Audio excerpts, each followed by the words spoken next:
à tous et bienvenue dans ce nouvel épisode de la Minute Tech. Comme vous le voyez, nous venons de recevoir tous les nouveaux iPhones et on vous en parle dans cette vidéo. Dans cette vidéo, on va faire un focus sur les iPhone 17 Pro et sur l'iPhone Air. Et on commence avec un point rapide sur le design de l'iPhone Air.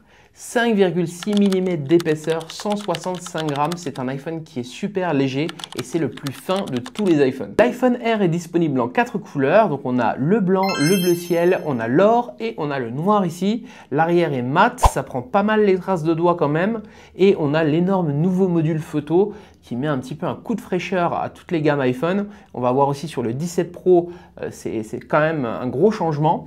Et ce téléphone, eh bien franchement, il est magnifique. Les bordures sont brillantes et c'est super léger en main, très agréable. On parle maintenant des iPhone 17 Pro et regardez-moi ça, le design a été complètement remixé. Ça fait depuis l'iPhone 12 qu'on n'avait pas vu une modification pareille. À l'arrière, on a un énorme module qui s'appelle le plateau qui prend tout le haut. C'est vraiment massif. Il y a aussi une genre de petites parties mat ici, c'est assez spécial, mais franchement ça rend plutôt bien. L'écran est énorme et maintenant on est passé sur de l'aluminium. Avant on était sur du titane qui chauffait un petit peu plus. On reparlera de la chauffe d'ailleurs tout à l'heure, mais en tout cas le design pour moi il est réussi. Côté couleur, il y a le silver que j'ai juste dans la main, on a aussi le bleu et là on est très content car Apple nous a sorti notre couleur signature, le modèle orange qui est juste là et franchement c'est juste un plaisir pour nous. Côté écran, 6,9 pouces pour l'iPhone 17 Pro Max, 6,5 pouces pour l'iPhone Air. Franchement, c'est deux gros écrans.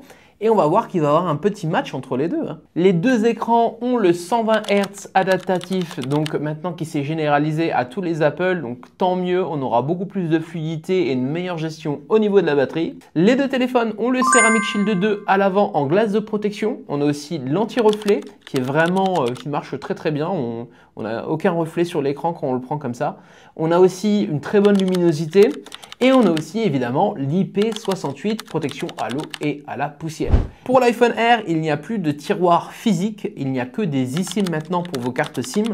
Et franchement, on se demande en ayant les deux dans la main comment c'est possible que tout tienne dans ce téléphone. C'est tellement fin et pourtant la qualité a l'air tellement dingue. Franchement, c'est impressionnant. Je parle maintenant caractéristiques et pour les deux téléphones, on a un processeur A19 Pro qui est la puce qui est actuellement la meilleure de chez Apple évidemment, qui gère beaucoup mieux au niveau de l'IA et qui est beaucoup plus puissante que la A18 Pro. 12 Go de RAM pour les deux téléphones, on aura une capacité maximum pour l'iPhone Air de 1 Tera et 2 Tera pour l'iPhone 17 Pro. La principale différence entre l'iPhone 17 Pro Max et l'iPhone Air, eh bien c'est la chambre à vapeur. Alors qu'est-ce que c'est? Eh bien c'est un procédé qui va réduire en fait la chauffe du téléphone. On a l'habitude quand on utilise le téléphone, surtout sur les iPhones de dernière génération, pendant longtemps que le téléphone commence à chauffer, c'était encore plus le cas avec le titane, et bien maintenant ce n'est plus du tout le cas. 40% de chauffe en moins annoncé par Apple sur l'iPhone 17 Pro et franchement on l'a vu, on l'a un petit peu testé en conditions un petit peu dures, et bien franchement ça chauffe carrément moins. Par contre l'iPhone Air ne l'a pas. Niveau batterie, deux choses à retenir. La première, une charge de 50% en 20 minutes avec la nouvelle charge rapide. Donc ça, c'est impressionnant. Et aussi une batterie qui a été augmentée de taille, 5000 mAh. Et on pourra regarder une vidéo pendant 37 heures d'affilée, ce qui est quand même incroyable. Pour la photo, on retrouve des objectifs 48 mégapixels sur chacun des téléphones. Donc ici, on n'en a qu'un seul pour le capteur principal. Et là, on a l'ultra grand angle et le téléobjectif en zoom, tous en 48 mégapixels.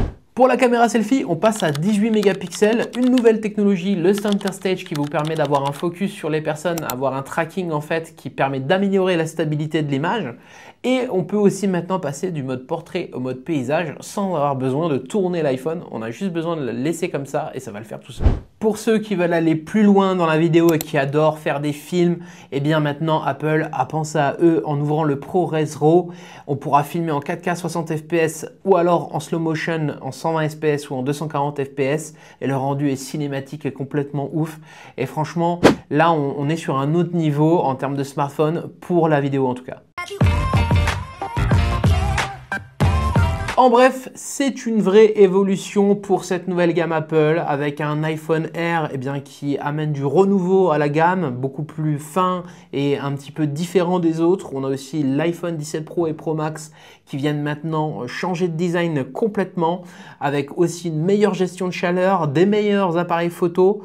Franchement, tout est amélioré et il n'y a rien à dire à part que cette nouvelle gamme est peut-être la meilleure qui est sortie depuis des années.